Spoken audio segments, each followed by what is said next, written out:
Hello friends, എല്ലാവർക്കും നമസ്കാരം. നിങ്ങളേവരും കാത്തിരിക്കുന്ന രേവതിയുടെയും സച്ചിയുടെയും നാളത്തെ വിശേഷത്തിലേക്ക് എല്ലാ കൂട്ടുകാർക്കും സ്വാഗതം. എല്ലാവർക്കും നല്ലൊരു ദിവസം ആശംസിച്ചുകൊണ്ട് തന്നെ നമുക്ക് നാളത്തെ വിശേഷത്തിലേക്ക് കിടക്കാം. അതിനു മുമ്പായിട്ട് ആരെങ്കിലും നമ്മുടെ ചാനൽ ആദ്യമായിട്ട് കാണുന്നുണ്ടെങ്കിൽ ഒന്ന് സബ്സ്ക്രൈബ് ചെയ്ത് വെച്ചോളൂ. അതിനോടൊപ്പം മാക്സിമം എല്ലാവരും നമ്മുടെ വീഡിയോ ഇഷ്ടപ്പെടുകയാണെങ്കിൽ തീർച്ചയായിട്ടും ഒരു ലൈക്ക് അടിച്ചിട്ട് പോകാവുള്ളത്. അപ്പോൾ നമുക്ക് നേരെ നാളത്തെ വിശേഷത്തിലേക്ക് തന്നെ കിടക്കാം. അങ്ങനെ ഇന്ന് അവസാനമായിട്ട് കാണുന്ന സീൻ എന്ന് പറഞ്ഞാൽ നമ്മുടെ ശ്രുതി വന്ന് പറയുകയാണ് ചന്ദ്രയോടും ശ്രുതിയോടും എൻ്റെ മാമൻ വരുന്നുണ്ടെന്ന്. ഇത് കേട്ടതും ഭയങ്കര സന്തോഷമായിട്ടോ നമ്മുടെ ചന്ദ്രയാണെങ്കിൽ ഒത്തിരി പ്രതീക്ഷിച്ചിരിക്കുകയാണ്. ഈ മാമൻ വരുമ്പോൾ എന്തൊക്കെയായിരിക്കും കൊണ്ടുവരിക. അല്ല, ഇവിടുന്ന് വർഷയുടെ അമ്മ വന്നു കഴിഞ്ഞപ്പോഴത്തേക്കും ഡയമണ്ട് നെക്ലേസ്, അതുപോലെ തന്നെ കുറേ ഡ്രസ്സുകൾ, അപ്പോൾ ഒത്തിരി സ്വർണ്ണങ്ങൾ, അപ്പോൾ ഇതൊക്കെ പ്രതീക്ഷിച്ചിട്ടാണ് നമ്മുടെ ചന്ദ്രയും ഇരിക്കുന്നത്. ഏതായാലും അങ്ങനത്തെ പ്രതീക്ഷയൊന്നും വേണ്ട എന്ന് നമ്മുടെ ശ്രുതി അപ്പം തന്നെ പറയുന്നുണ്ട്. കാരണം വേറൊന്നുമല്ല, എൻ്റെ മാമനാണ് വരുന്നത്, അച്ഛൻ പിന്നെ പതിയെ വന്നേക്കാന്ന് പറഞ്ഞിട്ടുണ്ട്. മാമൻ്റെ കയ്യിലിപ്പം കുറച്ചെന്തോ കൊടുത്ത് വിട്ടേക്കാം, അത് കഴിഞ്ഞ് അച്ഛൻ വരുമ്പോഴേ എന്തെങ്കിലും ഇനി കൊണ്ട് തരത്തുള്ളൂ എന്നിങ്ങനെ പറഞ്ഞു. അപ്പോൾ അത് പറയുമ്പോഴത്തേക്ക് നമ്മുടെ ചന്ദ്ര അങ്ങ് വിശ്വസിക്കുമല്ലോ. ഏതായാലും ചന്ദ്രയ്ക്ക് ഇനിയിപ്പോൾ എന്താണെങ്കിലും കുഴപ്പമില്ല, പിന്നെ കിട്ടൂല്ലോ. പിന്നെ ഏതായാലും മലേഷ്യയിലെ നമ്മുടെ ശ്രുതിയുടെ അച്ഛൻ കൈ നിറയെ കോരി തരൂല്ലോ എന്ന പ്രതീക്ഷയോടുകൂടി നോക്കിയിരിക്കുകയാണ്. അപ്പോഴേ ചന്ദ്ര പറഞ്ഞു, അതേ ശ്രുതി, നീ റെഡിയായിക്കോ, ദേ മാമൻ മലേഷ്യയിൽ നിന്ന് വരുമ്പം നീ വേണം എയർപോർട്ടിൽ പോയി കൊണ്ടുവരാമെന്ന്. ഇത് കേട്ടപ്പോഴത്തേക്കും അല്ലേ ഞെട്ടിപ്പോയത് നമ്മുടെ ശ്രുതി. എൻ്റെ ഈശ്വര, എയർപോർട്ടിൽ പോയോ? അപ്പം പെട്ടെന്ന് നമ്മുടെ ശ്രുതി വിഷയം മാറ്റുകയാണ്. ശ്രുതി വിഷയം മാറ്റുകയല്ല, ശ്രുതി പറയാണ്, അത് പിന്നെ എൻ്റെ മാമൻ ഇവിടെയല്ല ആൻറ്റി വരുന്നത്, എൻ്റെ മാമൻ നാട്ടിലാണ് വരുന്നത്, നമ്മുടെ അച്ഛമ്മയുടെ നാട്ടിലാണ് വരുന്നത്, ഞാൻ അങ്ങോട്ടേക്ക് വരാൻ പറഞ്ഞിട്ടുണ്ടെന്ന്. അപ്പോൾ ചന്ദ്ര പറഞ്ഞു, അതെന്തിനാ മോളെ അങ്ങനെ പറഞ്ഞത്, നമുക്ക് ഇവിടെ വന്നിട്ട് നമുക്ക് എല്ലാവർക്കും ഒരുമിച്ച് അങ്ങോട്ട് പോയാൽ പോരായിരുന്നോ? അത് സാരമില്ല, പിന്നെ അവിടെ അടുത്തെങ്ങാണ്ട് എൻ്റെ മാമന് ആരോ കാണാനൊക്കെ ഉണ്ട്, അപ്പോൾ അവിടെ ഫ്രണ്ട്സൊക്കെ കുറച്ചുണ്ട്, അപ്പോൾ അതുകൊണ്ട് തന്നെ അങ്ങോട്ടേക്ക് വന്നേക്കാന്നാ പറഞ്ഞതെന്ന് പറഞ്ഞു. ഇതൊക്കെ കേട്ട് കഴിഞ്ഞപ്പോഴത്തേക്കും ചന്ദ്രയ്ക്ക് എന്നാലും ആശ്വാസമാണല്ലോ, മാമ വരാൻ പോവാണല്ലോ. അങ്ങനെ നമ്മുടെ ചന്ദ്ര പറഞ്ഞു, ഞാൻ വിചാരിച്ച പോലെ തന്നെ കാര്യങ്ങളൊക്കെ നടക്കാൻ പോവാ. ഏതായാലും ഞാൻ വിചാരിച്ച പോലെ തന്നെയാണല്ലോ കാര്യങ്ങളൊക്കെ നീങ്ങുന്നത്. ഇത് കേട്ടോണ്ട് രവീന്ദ്രൻ കയറി വന്നിട്ട്, എന്താ ചന്ദ്ര നീ വിചാരിച്ച പോലെ കാര്യങ്ങൾ നീങ്ങുക എന്ന് പറയാൻ കാരണം എന്താ നീ വിചാരിച്ചത്? ഏയ്, ഞാൻ എന്ത് വിചാരിക്കാനാ രവിയേട്ടാ, ഞാനൊരു കാര്യം പറയട്ടെ, സന്തോഷമുള്ളൊരു കാര്യമാണ്. ശ്രുതിയുടെ മാമൻ വരുന്നുണ്ട്. ആര്? ഏത് മാമൻ? അതെ, ശ്രുതിയുടെ മാമൻ. ഓഹോ, ഞാനോർത്ത് നിന്റെ മാമനാണ്. മാമൻ എന്ന് പറഞ്ഞപ്പോൾ ഓർത്ത് ഇനിയിപ്പം നിനക്കൊരു മാമനുണ്ടല്ലോ അങ്ങ്, അപ്പൊ ആ മാമനാന്നാ ഞാൻ ഓർത്തത്. അല്ല, ആ മാമൻ തളർന്നു കിടക്കുവാണല്ലോ, പിന്നെ വരാൻ വഴിയില്ലല്ലോ. എൻ്റെ പൊന്നു രവിയേട്ട, ഒന്ന് മിണ്ടാതിരിക്കുന്നുണ്ടോ? ഞാൻ പറഞ്ഞത് ശ്രുതിയുടെ മാമൻ വരിക എന്നാ. അപ്പൊ ശ്രുതിയോട് ചോദിക്കുകയാണ്, അല്ല ശ്രുതി, നിന്റെ മാമൻ വന്നിട്ട് എന്താ കാര്യം? അച്ഛനല്ലേ വരേണ്ടത്, അച്ഛൻ വരാതെ മാമൻ വന്നിട്ട് അത് പിന്നെ അങ്കിളെ, അച്ഛൻ ഇപ്പം തൽക്കാലം വരാൻ പറ്റില്ല, ബിസിനസ്സും കാര്യങ്ങളും ഒക്കെ ആയിട്ട് പറഞ്ഞല്ലോ, ഇവിടെ ഇല്ല, വേറെ എവിടെയും കണ്ട് പോയിരിക്കുകയാണ്. അച്ഛൻ ഇങ്ങനെ മാസം കുറേ ബിസിനസ് ടൂറുകൾ ഉള്ളതാ. അപ്പൊ പിന്നെ അച്ഛനെ നിർബന്ധിക്കുന്നത് എങ്ങനെയാ? അച്ഛൻ പിന്നെ ഒരു ദിവസം വരാമെന്ന് പറഞ്ഞിട്ടുണ്ട്, ഇപ്പം തൽക്കാലം ഞാൻ നിർബന്ധിച്ചിട്ടാണ് മാമനെ പറഞ്ഞു വിടുന്നതെന്ന് പറഞ്ഞു. അപ്പോൾ ഓക്കെ, ആയിക്കോട്ടെ, എങ്കിൽ പിന്നെ കുഴപ്പമില്ല. എപ്പോഴാണ് നിന്റെ മാമൻ വരുന്നത്? അത് പിന്നെ മാമൻ എപ്പോഴാണ് വരുന്നതെന്ന് ചോദിച്ചാൽ, മാമൻ നാട്ടിലേക്കാണ് വരുന്നത്. എങ്ങോട്ട്? അത് അച്ചമ്മയുടെ അടുത്തേക്ക്. അല്ല, അവിടെ വരാറുള്ള വഴി എങ്ങനെ നിന്റെ മാമൻ അറിയാം? അത് പിന്നെ ഞാൻ പറഞ്ഞു കൊടുത്തിട്ടുണ്ട്, ഇപ്പം ഈ ഗൂഗിൾ മാപ്പൊക്കെ ഉണ്ടല്ലോ, അവിടെ ചെന്നിട്ട് ഞാൻ ഗൂഗിൾ മാപ്പൊക്കെ ഇട്ട് കൊടുത്തോളാം, അപ്പം അങ്ങോട്ടേക്ക് വന്നോളും എന്നൊക്കെ ഇങ്ങനെ പറഞ്ഞു. ഏതായാലും രവീന്ദ്രൻ പറഞ്ഞു, ഏതായാലും നന്നായി മോളെ, നിന്റെ മാമനെയെങ്കിലും കാണാൻ സാധിക്കുമല്ലോ. എല്ലാവരും ഇവിടെ പറയുന്നതാണല്ലോ നിന്റെ ആരെയും കണ്ടിട്ടില്ലെന്ന്. വർഷയുടെ അമ്മ വരുന്നുണ്ട്, അച്ഛൻ വരുന്നില്ലെങ്കിലും. അതുപോലെ തന്നെ രേവതിയുടെ അച്ഛനില്ലാത്തതുകൊണ്ട് അമ്മ വരുന്നുണ്ട്. പക്ഷെ മോളുടെ ആരെയും ഇതുവരെ കണ്ടിട്ടില്ല. അതുകൊണ്ടാണ് പിന്നെ ഞങ്ങളും വന്നിട്ട് പോവുകയാണെങ്കിൽ ഞങ്ങൾക്കും പരിചയപ്പെടാമല്ലോ. അപ്പം അതുകൊണ്ട് തന്നെയാണ് എന്ന് പറഞ്ഞപ്പോഴത്തേക്കും, രവിയേട്ട, അതിന് അവരുടെ മാമൻ വരുമല്ലോ, വന്നാൽ മതിയല്ലോ, പിന്നെ എന്താ പ്രശ്നം ഇരിക്കുന്നത്? മാമൻ വന്നിട്ട് പതുക്കെ പിന്നെ അച്ഛൻ വരും, അങ്ങനെ ബന്ധുക്കൾ ഓരോന്നായിട്ട് വരും. അറിയാമോ, ഇവളുടെ മാമനും അച്ഛനൊക്കെ വന്നു കഴിഞ്ഞാലേ ശ്രുതിക്ക് നല്ലൊരു ബിസിനസ് ഇട്ട് കൊടുക്കും. പിന്നെ എൻ്റെ ശ്രുതി ആരാ, ഇവൻ ബിസിനസ് ചെയ്യാൻ മിടുക്കനാന്ന് എനിക്കറിയാന്ന് പറയുമ്പോൾ, എൻ്റെ പൊന്നു ചന്ദ്രൻ, നീയേ അവിടെ സമാധാനമായിട്ടിരിക്കും. നീ ഇങ്ങെത്തുന്നതിന് മുമ്പ് ഓരോന്ന് നീ ഇങ്ങനെ ഉണ്ടാക്കി കൂട്ടാതെ ആദ്യം നീ നിന്റെ കാര്യം നോക്കാം. നീ നിന്റെ കാര്യം നോക്കി അവൻ ആദ്യം ഒരാളുടെ കീഴിൽ ജോലി ചെയ്യട്ടെ, എന്നിട്ട് പതിയെ നമുക്ക് ബിസിനസ് എന്ന സ്വപ്നമൊക്കെ വളർത്തിയെടുക്കാം. നീ തന്നെയാ ഇവനെ കുഴിമടിയനാക്കി തീർക്കുന്നത് എന്നിങ്ങനെ പറഞ്ഞപ്പോൾ നമ്മുടെ ശ്രുതിയും പറഞ്ഞ, അതെങ്കിൾ പറഞ്ഞ് ശരിയാ, ശ്രുതിയെ ഞാൻ കുറ്റം പറയുന്നതല്ല, അമ്മേനെ ഞാൻ കുറ്റം പറയുന്നതല്ല. അമ്മ ഓരോന്ന് വളം വെച്ച് കൊടുത്തിട്ടാ ശ്രുതി ഇങ്ങനെ ആയി പോയത്. ഒരു കാര്യം ചെയ്യണം, ശ്രുതി തന്നെ ഒരു ജോലി കണ്ടുപിടിച്ച് അന്വേഷിച്ച് ഒരു ജോലിയൊക്കെ ആയി കഴിയുമ്പോഴത്തേക്കും അതിൻ്റെ ബുദ്ധിമുട്ടൊക്കെ മനസ്സിലാവും. അത് കഴിഞ്ഞ് എക്സ്പീരിയൻസ് ഒക്കെ ആയി കഴിയുമ്പോഴത്തേക്കും നമുക്ക് ജോലി ബിസിനസ് ഒക്കെ ഇടാമല്ലോ എൻ്റെ അച്ഛൻ ബിസിനസ് ഒക്കെ ഇട്ട് തന്നോളും എന്നൊക്കെ ഇങ്ങനെ പറയാണ്.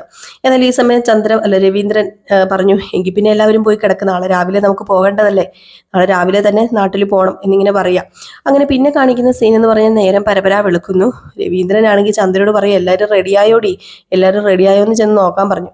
അപ്പം ചന്ദ്ര പറഞ്ഞു, ഞാൻ റെഡിയായി, പിന്നെ സച്ചി രേവതിയുടെ കാര്യം പറയേണ്ട കാര്യമില്ലല്ലോ, അവര് പിന്നെ നാട്ടിൽ പോകാൻ വേണ്ടി മുട്ടിയിരിക്കല്ലേ, അവർ റെഡിയായി കാണും. അപ്പോഴത്തേക്ക് ശ്രുതി ഇറങ്ങി വന്നു, എന്നിട്ട് പറഞ്ഞു, ഞങ്ങൾ റെഡിയായി അച്ഛാന്ന് പറഞ്ഞു. അപ്പോഴത്തേക്ക് രവീനല്ല സോറി നമ്മുടെ ശ്രീകാന്തും വർഷയും വരുന്നില്ല. അപ്പൊ ശ്രീകാന്തും വർഷം വരാത്തത് കൊണ്ട് തന്നെ രവീന്ദ്രൻ പറഞ്ഞു, അല്ല മക്കളെന്തി, അവരെ കാണുന്നില്ലല്ലോ, അവരെന്താ വരുന്നില്ലേന്ന് ചോദിച്ചു. അത് പിന്നെ രവിയേട്ടാ അവർ വരാതിരിക്കോ, അവരിപ്പം വരും, ഞാൻ പോയി വിളിച്ചുകൊണ്ട് വരാമെന്ന് പറഞ്ഞ് നേരെ നമ്മുടെ ശ്രീകാന്തിന്റെയും വർഷയുടെ റൂമിലേക്ക് ചെന്ന് കഴിഞ്ഞപ്പോഴത്തേക്കും നമ്മുടെ വർഷ ശ്രീകാന്തിനോട് സംസാരിച്ചുകൊണ്ട് നിൽക്കുകയാണ് കേട്ടോ. അപ്പോൾ വർഷയ്ക്ക് ഭയങ്കര ബുദ്ധിമുട്ട് വരാനൊക്കെ. അപ്പോൾ വർഷ പറഞ്ഞു, ഞാൻ വരണോ ശ്രീകാന്ത്, എനിക്ക് എന്താണെന്നറിയത്തില്ല, ഡബ്ബിംഗ് ഒക്കെ ഉണ്ട്, അപ്പോൾ അതൊക്കെ മാറ്റി വെച്ചിട്ട് ഞാൻ വരണോ, അതിൻ്റെ കാര്യമുണ്ടോ, അതിൻ്റെ കാര്യമില്ലല്ലോ, ഞാൻ വരണ്ടല്ലോ, അതെങ്ങനെയാ ശരിയാവുന്നത്, അച്ഛമ്മ ഇവിടെ വന്ന് എല്ലാവരും വിളിച്ചിട്ട് പോയതല്ലേ. അതല്ല ശ്രീകാന്ത്, പ്രത്യേകിച്ച് എനിക്ക് അങ്ങോട്ടേക്ക് വരാനേ ഭയങ്കര മടിയാ. കാരണം ഈ നാട്ടുംപുറം എന്നൊക്കെ പറഞ്ഞു കഴിഞ്ഞാലേ അവിടുത്തെ കൾച്ചറൊന്നും എനിക്ക് തീരെ പിടിക്കില്ല. അതുമല്ല ചെറിയ വീടൊക്കെ ആണെങ്കിൽ, അയ്യോ ചെറിയ വീടൊന്നുമല്ല, അത്യാവശ്യം വലിയ വീട് തന്നെയാ, പഴയ വീടാന്നേ ഉള്ളൂ. അതാ പറഞ്ഞത്, പഴയ വീടൊക്കെ ആണെങ്കിലേ എനിക്കതേ സെറ്റാവില്ല. അല്ല വർഷേ, നീ ഒരു കാര്യം കേക്ക്, ഈ നാട്ടുംപുറം എന്നൊക്കെ പറഞ്ഞു കഴിഞ്ഞാൽ ഇത് രസാന്നറിയാമോ കാണാൻ, വയലും കൃഷികളും അതുപോലെ തന്നെ മലകളും തെങ്ങുകളും, നമ്മൾ ഈ പടത്തിലൊക്കെ കാണില്ലേ, അതൊക്കെ ഞാൻ ഒരുപാട് കണ്ടിട്ടുണ്ടല്ലോ, നമ്മൾ പടത്തിൽ കാണുന്നതല്ലേ, പടത്തിൽ കാണുന്ന പോലെ അല്ലല്ലോ നേരിട്ട് കാണുന്നത് എന്നൊക്കെ പറയാം. അപ്പൊ ഇതൊക്കെ കേട്ടുകൊണ്ട് നമ്മുടെ ചന്ദ്ര വെളിയിരിക്കുകയാണ്. അപ്പൊ ചന്ദ്രയുടെ വിചാരം, അയ്യോ ഇനിയിപ്പോൾ ഇവള് വരാതിരിക്കുവോ എന്നൊരു വിചാരമുണ്ട്. ചന്ദ്ര ഇതൊക്കെ കേൾക്കുക. അങ്ങനെ വർഷ പറഞ്ഞു, എനിക്ക് പിന്നെ ഞാനൊരു കാര്യം ചെയ്യാം, ഞാൻ എൻ്റെ വീട്ടിൽ പോയി നിൽക്കാം, ശ്രീകാന്ത് ഒരു കാര്യം ചെയ്യാം, ശ്രീകാന്ത് പോയിട്ട് വാ. ഇത് കേട്ടോണ്ട് ഉടനെ പെട്ടെന്ന് ചന്ദ്ര അകത്തേക്ക് കയറി വന്ന്, വർഷമോൾ എന്താ പറയുന്നത്, വർഷമോളുടെ വീട്ടിൽ പോകാന്നോ, അയ്യോ അത് ശരിയാവില്ല, വർഷമോളുടെ വീട്ടിൽ പോയാൽ എങ്ങനെയാ ശരിയാവുന്നത്, ഞാനൊരു കാര്യം പറയട്ടെ, കല്യാണം കഴിഞ്ഞ് ആദ്യമായിട്ട് പോകുമ്പോഴേ കെട്ടിയവനെയും കൂട്ടിക്കൊണ്ട് വേണം വീട്ടിലേക്ക് പോകാൻ, അല്ലാതെ ചെന്ന് കഴിഞ്ഞിട്ടുണ്ടെങ്കിലേ അതേ നമ്മുടെ സമ്പ്രദായത്തിന് ചേരുന്നതല്ല. അതുകൊണ്ടൊരു കാര്യം ചെയ്യാം, മോള് പോകുമൊന്നും വേണ്ട, പിന്നെ മുത്തശ്ശി ഇവിടെ വന്ന് വിളിച്ച്, അച്ഛമ്മ ഇവിടെ വന്ന് വിളിച്ചതല്ലേ, അപ്പം പിന്നെ പോയില്ലെങ്കിൽ അത് മോശമല്ലേ, നിങ്ങളുടെ വിവാഹം കഴിഞ്ഞിട്ട് നിങ്ങൾ ദൂരേക്കൊന്നും പോയിട്ടുമില്ലല്ലോ, അതുമല്ല ആ ഗ്രാമപ്രദേശമൊക്കെ ഒന്ന് കാണാമല്ലോ എന്നിങ്ങനെ പറഞ്ഞപ്പോൾ, അത് പിന്നെ ആൻറ്റി ഞാൻ പറഞ്ഞല്ലോ, എനിക്ക് മനസ്സിലായി, മോൾക്ക് അവിടെ അഡ്ജസ്റ്റ് ചെയ്യാൻ പാടായിരിക്കും, മോൾക്ക് വേണ്ട സൗകര്യങ്ങളെല്ലാം അവിടെയുണ്ട്, ഞാൻ ഉണ്ടാക്കി തന്നാൽ പോരെ മോൾക്ക്, അതുപോലെ മോക്ക്, അത് മതി ആൻറ്റി, എങ്കിൽ പിന്നെ ആൻറ്റി പറഞ്ഞതുകൊണ്ട് ഞാൻ വരാം, എങ്കിൽ പിന്നെ റെഡി ആകുമെന്ന് പറയാം. അപ്പോൾ ഇതിനിടയ്ക്ക് സച്ചിയാണെങ്കിൽ രേവതി അച്ചമ്മയ്ക്ക് കൊടുക്കാനുള്ള സാരി എടുത്തോ എന്നൊക്കെ ചോദിക്കുകയാണ്. അപ്പം പറഞ്ഞു, ആ സാരി എടുത്തു എന്നൊക്കെ പറയാം. അങ്ങനെ ഇവരെല്ലാവരും കൂടെ പോകാൻ വേണ്ടി റെഡി ആയിട്ട് നിൽക്കുമ്പോഴത്തേക്കും രവീന്ദ്രൻ ചോദിക്കാണ്, എല്ലാ മക്കളെയും എടുത്തോ, കറക്റ്റ് എല്ലാം എടുത്തിട്ടുണ്ടല്ലോ, ഇനിയിപ്പോൾ അവിടെ ചെന്നിട്ട് അത് മറന്നുപോയി, ഇത് മറന്നുപോയി, ഫോൺ മറന്നുപോയി, ചാർജർ മറന്നുപോയി എന്നൊന്നും പറയരുതെന്ന് പറഞ്ഞപ്പോഴത്തേക്കും സച്ചി പറഞ്ഞു, ഞങ്ങളെല്ലാം എടുത്തു വെച്ചിട്ടുണ്ട്, പിന്നെ ഇതേ മറവിയുള്ളതും കള്ളം പറയുന്നതുമായിട്ടൊരു താരം ഇവിടെ നിപ്പുണ്ടല്ലോ, സോഡാക്കുപ്പിയോട് ചോദിക്കാൻ പറഞ്ഞു. അപ്പോഴത്തേക്കും ആണെങ്കിൽ നമ്മുടെ ശ്രുതിക്ക് ദേഷ്യം വന്നിട്ട്, കണ്ടോ കണ്ടോ സച്ചി കണ്ടോ, ഇപ്പോഴും ഓരോന്ന് കുത്തി കുത്തി പറയാ, എൻ്റെ ഭർത്താവിനെ കുറിച്ച് പറയുമ്പോൾ അത് കേട്ടോണ്ട് നിൽക്കുന്ന എൻ്റെ മാനസികാവസ്ഥ ഒന്ന് മനസ്സിലാക്കച്ച, ഇനിയിപ്പം നാട്ടിൽ ചെന്നിട്ട് ഇങ്ങനെ തന്നെയാ സച്ചി പറയുന്നതെങ്കിലേ ഞാനൊരു കാര്യം പറയാം, ഞാൻ ഇങ്ങ് വിട്ടുപോരും, അതുമല്ല എൻ്റെ മാമൻ വരിക, എൻ്റെ മാമൻ വന്നു കഴിയുമ്പം ഇങ്ങനെയൊക്കെ സംസാരിച്ചാലോ. അപ്പോഴത്തേക്ക് രവീന്ദ്രൻ പറഞ്ഞു, എൻ്റെ പൊന്ന് സച്ചി നീ ഒന്നും മിണ്ടാതിരിക്കും, നീ എന്തിനാണ് ആവശ്യമില്ലാത്തൊരു ആവശ്യത്തിനും കയറിയപ്പോഴും അവൻ്റെ പേര് പറയുന്നത്, സുധി സുധി സുധി, നീ അവനെ മൈൻഡ് ചെയ്യാതിരിക്കുക, അവൻ അവരുടെ കാര്യം നോക്കട്ടെ, നീ നിന്റെ കാര്യം നോക്ക് എന്ന് പറയപ്പം, അല്ല ഞാൻ പറഞ്ഞെന്നേ ഉള്ളൂ, ഇനിയിപ്പം പലരുടെ മാമൻ വന്നെന്നും പറഞ്ഞ്, അല്ല ഈ മാമൻ എവിടെയാ വരുന്നത്, എപ്പോഴാ വരുന്നത്, അല്ല മാമൻ വരിക എന്നൊക്കെ പറയുന്ന കേട്ടല്ലോ എന്നൊക്കെ ഒന്നും കൂടെ നമ്മുടെ സച്ചി പറഞ്ഞപ്പം, അത് പിന്നെ എൻ്റെ മാമൻ ബസ്സിന് വരുമെന്ന് പറഞ്ഞു. പെട്ടെന്ന് ബസ്സിനോ, മലേഷ്യയിലുള്ള മാമൻ ബസ്സിനോ, പെട്ടെന്ന് നമ്മുടെ ശ്രുതി പറഞ്ഞു, അത് പിന്നെ ബസ്സിനെന്ന് പറഞ്ഞാൽ ഫ്ലൈറ്റിൽ വന്ന് ഇറങ്ങിയിട്ട് അവിടെ നിന്ന് ബസ്സിന് കയറി വരും എന്നാ ഞാൻ ഉദ്ദേശിച്ചെന്ന് പറഞ്ഞു. അപ്പോൾ എല്ലാവർക്കും ഒരു ചെറിയൊരു ഡൗട്ടൊക്കെ തോന്നാണ്, പ്രത്യേകിച്ച് നമ്മുടെ സച്ചിക്ക് രേവതിക്ക് ഒരു ചെറിയ ഡൗട്ടൊക്കെ തോന്നി, എല്ലാവരും ഇങ്ങനെ ശ്രദ്ധിക്കുകയാണ്. അപ്പം ചന്ദ്ര പിന്നെ അതൊക്കെ പറഞ്ഞ് എനിക്ക് ചെത്തി ചീകി എടുത്ത് സെറ്റപ്പാക്കി, എന്തെങ്കിലും നമ്മുടെ ശ്രുതി പെട്ടുപോകാൻ നിന്ന് അവിടെ വന്ന് കയറുന്നത് ചന്ദ്രയാണല്ലോ പിന്നെ എല്ലാം പറഞ്ഞ് സെറ്റപ്പാക്കി മാറ്റുന്നത്. അപ്പം ചന്ദ്ര എല്ലാം പറഞ്ഞ് സെറ്റപ്പാക്കി. ചന്ദ്ര പറഞ്ഞു, നീ ഒന്നും മിണ്ടണ്ട, ഏതായാലും വണ്ടി എടുക്ക് പോകാമെന്ന് പറഞ്ഞിട്ട് ഇവരെല്ലാം പോവുകയാണ്. അപ്പോൾ 2 വണ്ടിയാണ് വിളിച്ചിരിക്കുന്നത്, ഒരു വണ്ടി നമ്മുടെ സച്ചിയുടെ വണ്ടി, പിന്നെ വേറൊരെണ്ണം മഹേഷ് ഉണ്ടല്ലോ നമ്മുടെ മഹേഷിൻ്റെ വണ്ടി. അപ്പോൾ ഒരു വണ്ടിയിൽ എല്ലാവരും പോകാത്തത് കൊണ്ട് തന്നെ 2 വണ്ടിയുണ്ട്. അപ്പോൾ നമ്മുടെ സച്ചിയുടെ വണ്ടിയിലേക്ക് കയറാൻ വേണ്ടി പറയുകയാണ് രവീന്ദ്രൻ അവരോട്.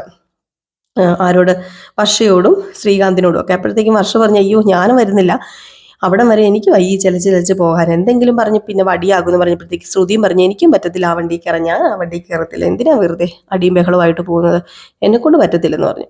അപ്പോൾ സച്ചി പറഞ്ഞു, ആരും കയറണ്ട, എൻ്റെ വണ്ടിയിൽ ആരും കയറണ്ട. അപ്പോൾ രവീന്ദ്രൻ പറഞ്ഞു, അത് പിന്നെ ഞാനും അമ്മയുണ്ടല്ലോ നിൻ്റെ വണ്ടിയിൽ കയറാൻ, നമുക്ക് ഒരുമിച്ച് പോകാം എന്നിങ്ങനെ പറയാണ്.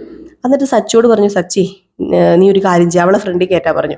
അങ്ങനെ നമ്മുടെ രേവതി ഫ്രണ്ടിൽ കയറുന്നു, രവീന്ദ്രനും അതുപോലെ തന്നെ നമ്മുടെ ചന്ദ്രയും പുറകിലിരിക്കുന്നു. അതുപോലെ മറ്റവർ ഫാമിലി, 2 ഫാമിലി മഹേഷിൻ്റെ കാറിലും എങ്ങോട്ട് പോകുന്നു, നാട്ടിലേക്ക് പോവാണ് കേട്ടോ. അങ്ങനെ നാട്ടിലേക്ക് പോകുന്നു. ഇനിയിപ്പം നാട്ടിൽ ചെന്ന് കഴിഞ്ഞുണ്ടാകുന്ന സംഭവവികാസങ്ങൾ നാളെ കാണിക്കാൻ ചാൻസ് ഇല്ല കേട്ടോ. നാട്ടിൽ ഇനി നാളെ എത്തുമോ എന്നറിയില്ല, നമുക്ക് കാത്തിരുന്ന് കാണാം. ഇനിയിപ്പം നാളെ നാട്ടിലെത്തുമോ മറ്റന്നാൾ എത്തുമോ അതും കഴിഞ്ഞെത്തുമോ എന്നൊക്കെ. നമ്മുടെ ഈ കഥ പിന്നെ ഒത്തിരി അങ്ങോട്ട് എഴഞ്ഞും അല്ല പോകുന്നത്, അങ്ങോട്ട് പിന്നെ പെട്ടെന്ന് കാര്യങ്ങളൊക്കെ അങ്ങ് പോകുന്നുണ്ട്. അപ്പോൾ ഇവർ നാട്ടിലെത്തിക്കഴിഞ്ഞ് ഇനിയിപ്പം നമ്മുടെ മാമൻ എത്തുകയാണ്. മാമൻ എത്തിക്കഴിഞ്ഞിട്ട് നടക്കാൻ പോകുന്ന കുറേ കോമഡിയും വിറ്റുകളും ഒക്കെയാണ് കേട്ടോ. അപ്പോൾ അടുത്ത ആഴ്ച എന്ന് പറയുന്ന ആ ഒരു കോമഡിയും തരങ്ങളും നമ്മുടെ മാമൻ്റെ കോപ്രായങ്ങളും സച്ചിയും കൂടെ ഉണ്ടല്ലോ, പിന്നെ പറയേണ്ട കാര്യമില്ലല്ലോ. സച്ചി മാമനെ കുടിപ്പിച്ചൊരു പരുവാക്കുകയും ചെയ്യും. ഏതായാലും കണ്ടുപിടിക്കുമല്ലോ എന്നൊക്കെ നമുക്ക് കാത്തിരുന്ന് കാണാം. ഇപ്പം ഞാൻ പറഞ്ഞിട്ട് അതിൻ്റെ ത്രില്ല് കളയുന്നില്ല കേട്ടോ. അപ്പോൾ ഒരു അടിപൊളി മാമൻ തന്നെയാണ് അവതാരം എടുക്കാൻ പോകുന്നത്. അപ്പോൾ അതുപോലെ തന്നെ ഇവരവിടെ ചെന്ന് കഴിയുമ്പോഴത്തേക്കും നമ്മുടെ രേവതിനെ കൊണ്ട് മൂക്കുകൊണ്ട് ഇക്ഷായിണ ഇത്ര എഴുതിക്കാൻ നോക്കുന്നുണ്ടെങ്കിലും നമ്മുടെ അച്ചമ്മയുള്ളത് കൊണ്ട് അതൊന്നും നടക്കുന്നില്ല. ചന്ദ്രയുടെ ഒരട്ടവും ഏശുന്നില്ല.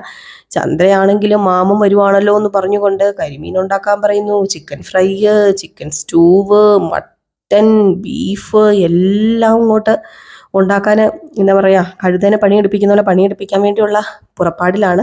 പക്ഷേ നമ്മുടെ അച്ഛമ്മ അതിനൊന്നും സമ്മതിക്കില്ല. എല്ലാവരും കൂടെ ചേർന്നാണ് കേട്ടോ പാചകം. നമ്മുടെ വർഷേനെ പോലും മാറ്റി നിർത്തുന്നില്ല. വർഷ ആദ്യം മാറിയൊക്കെ നിന്നാലും വർഷേനെ പാചകം ചെയ്യാൻ അച്ഛമ്മ പഠിപ്പിച്ചെടുക്കുകയാണ്.